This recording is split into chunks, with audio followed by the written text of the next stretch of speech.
Don Pedro, bienvenido. Muchas gracias. Ya usted es cliente frecuente del programa. Muy amable. Pero es que estamos hablando de la institución más grande de Costa Rica, después de la Caja del Seguro Social. Factura miles, mil y pico millones de dólares y fue creada en 1949.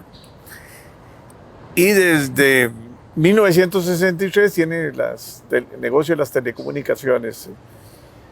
Es un grupo empresarial que jugado un papel muy importante. Tenemos, gracias al ICE, una cobertura en todo el país con líneas, 1000 y pico kilómetros de líneas de transmisión. Y hemos avanzado mucho gracias a esa institución. Pero hablemos un poco de el debate que hay ahora. Pues se habla de que con las nuevas normas, implementando en todo las normas NIF, vamos a poder reducir los precios de la electricidad. Cosa que yo no veo muy bien, muy fácil, porque bueno, hay una deuda. Primero hay una deuda en dólares importante, ¿verdad? Y si no reducís el tamaño de la institución y lográs mayor productividad y podés realmente hacer una gran transformación, como lo han hecho todas las instituciones que están en el negocio eléctrico y en el negocio de las telecomunicaciones, vamos a tener un problema complicado. Y bueno, ahora se habla también del 5G, que ya pase a manos del Estado o que el ISO lo venda. Pero en todo caso, usted es la autoridad y por eso yo lo invito y me siento Muchas gracias. muy confortable cuando yo sé que la opinión suya es una opinión que todos los costarricenses la van a valorar mucho. Muchas gracias. Pues fíjate que lo que llamamos grupo ICE es un grupo muy diferente a lo que podemos llamar grupo en otros sitios o en otros entes, porque el grupo ICE ha tenido lo más grande de sus casi 11,000 millones de dólares de activos bajo una sola sombrilla legal. Y básicamente lo que son grupos en otros entes son como la suma de filiales, todas con su personería jurídica separadas, y en el ICE no. El ICE es como que se mete todo en el mismo canasto. Una olla. Y eso no debería de ser así, porque entonces se distorsionan las contabilidades, sean NIF o sean la que sea. El traspaso de gastos administrativos, una flota como de 3,500 vehículos y cosas así, a la larga se meten más vehículos en un lado que en el otro, aunque en la práctica no sea así, dado a que a la larga hay un grupo que está perdiendo más plata que el otro, y entonces se nivela a la brava internamente. Y yo creo que si se dividiera, como todo grupo debe de estar bajo el tema de filiales jurídicamente independientes, Centros de costos separados. Ahí la contabilidad se reduce. Y yo creo que también ya no tendría objeto de que cada filial tenga junta directiva. No. Porque, por ejemplo, hay algunas filiales que tienen y otras que no. Raxa tiene junta directiva, Fuerza y Luz tiene junta directiva. Y entonces, tal vez el grupo sí debería tener una junta directiva para todas las filiales, al igual que se puede reducir costos teniendo una auditoría, una contabilidad. Que la auditoría comande, digamos, investigaciones en las filiales y no cada filial auditándose ella misma, sí, como sucede hoy en día, ¿verdad? Básicamente. Entonces dice uno, bueno, y que pongan en cada grupo un gerente general. Y electricidad, llamarlo ICE Electricidad, y esa sería una filial independiente. ¿Y el famoso ICE Constructor? Yo creo que el ICE Constructor ya sería como un grupo dentro de esa filial eléctrica. Pero si no hay construcciones importantes. No, yo diría que eso tendería a no existir. porque los grupos ICES de toda la América Latina, si vos haces una comparación, contratan más y tienen apenas un grupo base para administrar esas subcontrataciones. Igual que si vos sos un constructor de edificios grandes, sí, tenés un problema con un permiso y durás medio año parado, pues le decís hasta luego a toda la gran tropa y la recontratás cuando ya estás de nuevo activo. En el ICE no se hace eso. Entonces esos gastos son muy fuertes para cualquier empresa y digamos, alguien debería de cuantificar con precisión cuánto cuesta esa buena construcción y ver cuántos espacios sin hacer nada pasa al año. Y de ahí se toman las decisiones, son decisiones numéricas y ver qué se quita y qué no. Una pregunta, ¿el ICE paga impuestos de renta?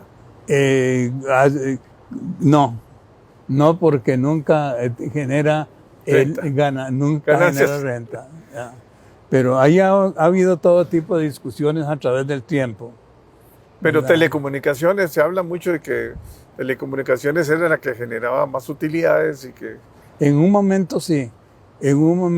Lo que sucede es que vemos una cosa que porque me parece a mí que se sanea, es sano tener filiales con personería jurídica. Vemos que alguien me dice en una llamada ya, yo soy un costarricense independiente que alguito sé de estas cosas y llamo y le digo a alguien ahí, me duele que habiendo hecho que Colby nazca, veo que Claro se está yendo arriba. ¿Por qué están ustedes atrasando inversión en plataformas para meterles más flexibilidad y más tamaño? Alguien me contesta de que el crédito, el músculo crediticio, en ese momento todo iba para reventazón y que eso no se podía presentar. Sí, entonces estás distorsionándolo. Y mirad, un detalle de esos me dejó a mí, me dio mucha lástima que esa fuera la respuesta, dice uno, ¿y qué hay de cierto? Y si fueran filiales jurídicamente aparte, eso tendería a casi no pasar. ¿Ves? Entonces, yo creo que se sanea, se pone sanidad en el grupo, dividiéndolo, poniendo lo que se ha discutido mucho y se escucha, gerentes generales reportándose a una junta directiva única. Porque tenés otro lío con el modelo de hoy. Por ejemplo, el gerente general de Raxa, nadie le dice que debe de reportarse a la gerencia general del dueño, que se dice, sino a la junta directiva.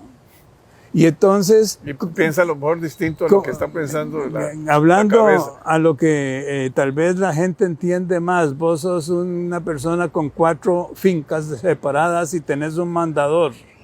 Y llegas a una finca que se llama Raxa y el mandador te dice, señor dueño, no me venga a hacer preguntas, yo tengo una junta directiva, aunque usted sea dueño, chao.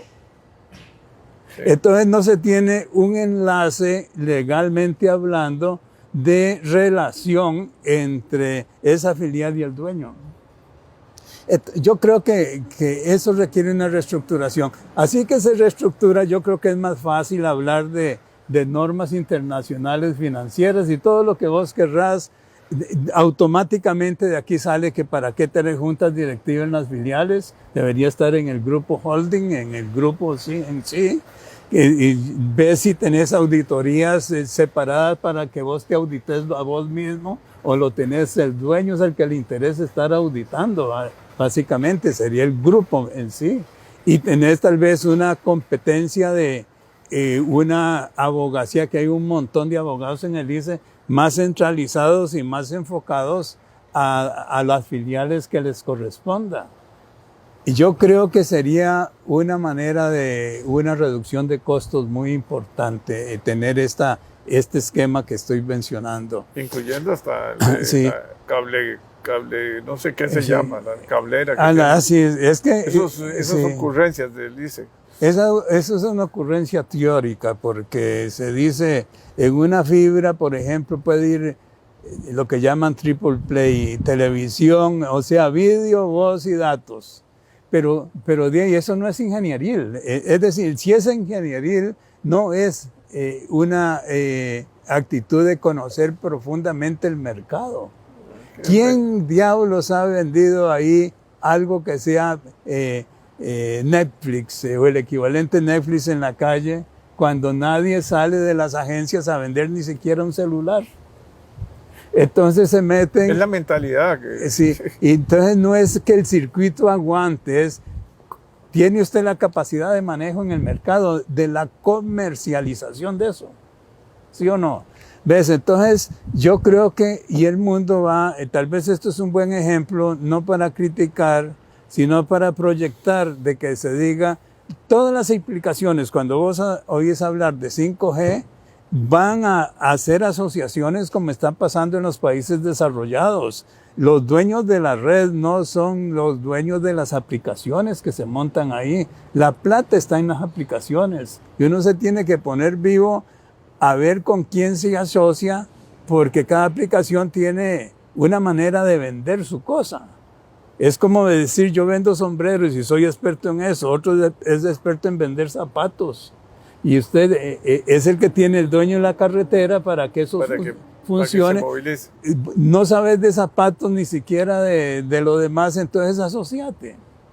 Y el que se va a asociar va a preferir asociarse con una filial más pequeña que el gran grupo ICE, por los riesgos que corre si ese grupo se va de pique en una bancarrota o lo que sea. Entonces yo creo que con el advenimiento de alivianar todo lo que sucede con las altas tecnologías modernas, es más prudente prepararse para que hayan más facilidad de tener asociaciones comerciales. Creo que se cumplirían esos dos puntos muy bien. Ahora, si vos ves que me invitaste a que hablara un poco de electricidad, entonces no voy a hablar más de tele. En el mundo, tal vez hay modelos, porque para qué inventar el agua caliente, de a dónde van los mercados para bajar costos en electricidad.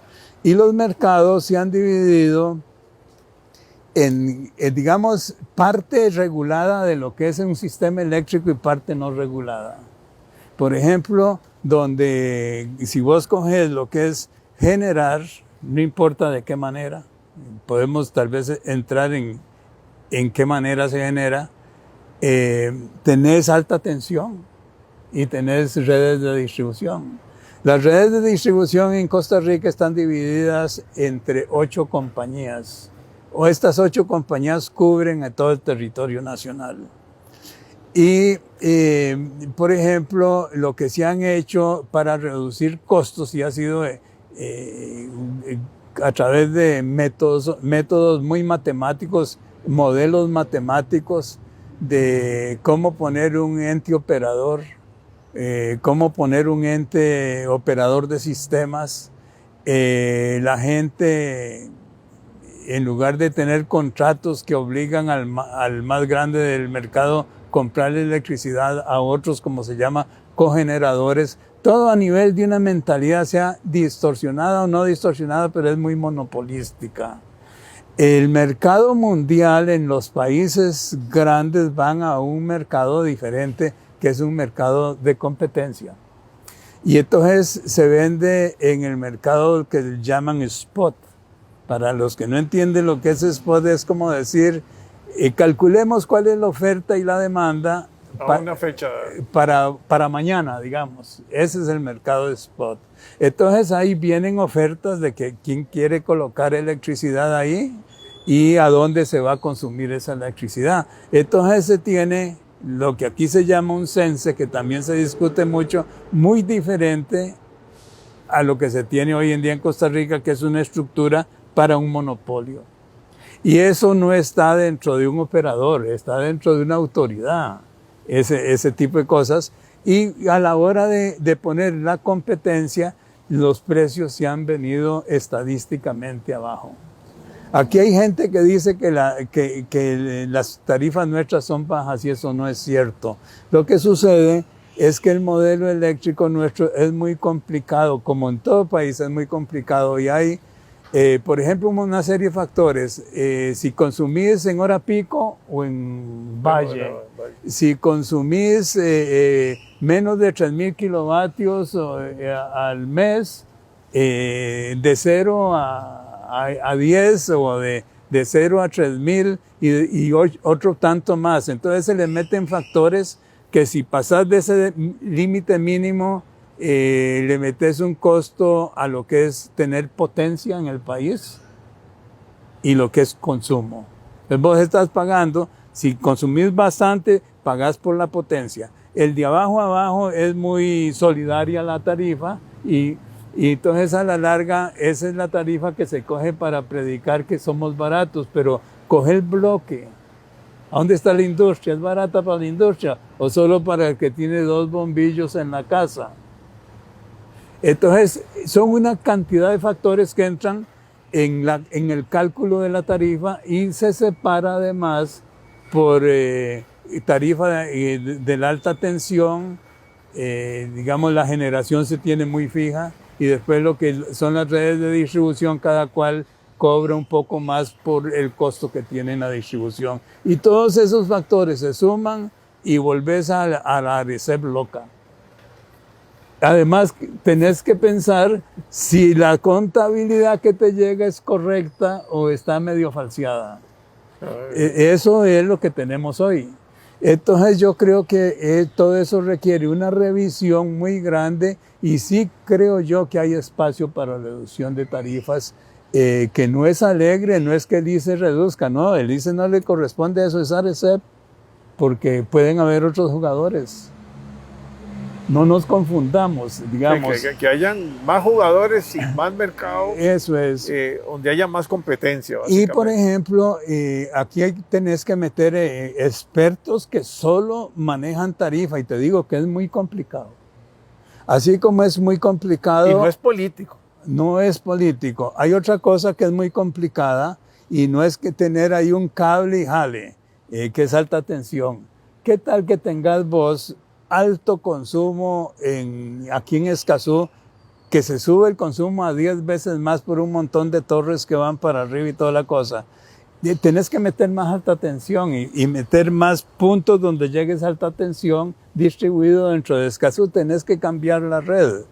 Y alguien tiene que vigilar que eso se haga bien. Y que, por ejemplo, hay un equilibrio dentro de la potencialidad de que esa autopista te pueda manejar 100 carros, o sea, un bloque eléctrico más grande que el de hoy. Alguien tiene que regular eso y alguien tiene que vigilar que suceda. Pero entonces, y hoy en día todo eso lo hace el mismo ente interesado que, como él dice, es tan perfecto, le tenemos confianza que todo lo hace bien. Y eso no debe ser así bajo un punto de vista de un país que vamos a llegar a 6 millones de habitantes. Tal vez sería tranquilo hacerlo cuando éramos 1 millón cuando comenzamos, pero hoy en día somos otra cosa y somos otras necesidades. Si vos ves, por ejemplo, la ley muy sabia de la creación del ICE, dice que realmente se le atribuye a la creación de ese instituto a la necesidad de suministro eléctrico por todo el país. Hoy en día esa necesidad se cumplió, afortunadamente. Ahora pero hay jugadores, están muchas cooperativas. Ahora es cómo manejarlo mejor y económicamente. Es otro tema. ¿Ves? Y yo creo que la transformación de tecnologías debería de hacer que las leyes vayan detrás cambiándose a la vez. Porque no podemos tener las leyes para lo que era la circunstancia de hace 50, 60 años a lo que es la circunstancia nacional hoy en día. ¿Ves? Y entonces sí creo yo en que debería haber una revisión muy seria de modelo sin dogmatismos. Bueno, Pedro, complicado. Sí, es muy complicado. No es tan fácil, pero no es por decreto que se pueda reducir. No, ojalá que entre este tipo de talento a la Junta Directiva nueva del ICE. Sí. Es fundamental para el país. Eso sería una de las mejores recomendaciones que se puede dar. Sí, porque es una institución tan grande que requiere, primero, experiencia, conocimiento. Sí, sí. No se puede improvisar. Hay muchas cosas técnicas, pero también de logística, de ver qué está pasando en el mundo, cuáles son los cambios de modelos, cómo logramos mayor competitividad y productividad. Yo he estado aquí conversando con unas cooperativas y dicen, nosotros hemos logrado en lugares donde no iba ICE, muchas veces en zonas rurales, y tener, no solo producir, sino también generar, tener líneas de transmisión, tener cable, tener todos los servicios nuevos, pero se mueven con esa agilidad que se requiere. Y como decimos, son jugadores. Sí, es un porcentaje del total del mercado, ¿va? Así es. Y el ICE no puede estar creciendo porque los gastos han sido y las inversiones que han hecho son muy altas para la demanda. Entonces hay un endeudamiento preocupante. Y ahora con los cambios en el tipo de cambio, vamos a ver cómo lo manejan, ¿verdad? Ese es un grandísimo peligro, digamos lo que es devaluación, facturando en colones y con una deuda que la han bajado, pero está levemente debajo de $6,000 millones. Eso es mucha plata. Es demasiada. Es demasiada plata. Y entonces con estas necesidades de reestructuración por otras razones, si bajas tarifas y no cuidas de que estás que estás en rojo. Entonces tenés que tener un equilibrio con magos en la contabilidad para no irte de pique. Porque imagínate que se necesite ir al Ministerio de Hacienda a pedir un subsidio para no irse a la quiebra. Y no hay plata ahí, ¿verdad? Entonces alguien tiene que hacer algún milagro, ¿verdad? Por ahí. Bueno, muchas gracias, doctor. Con todo gusto. Un placer.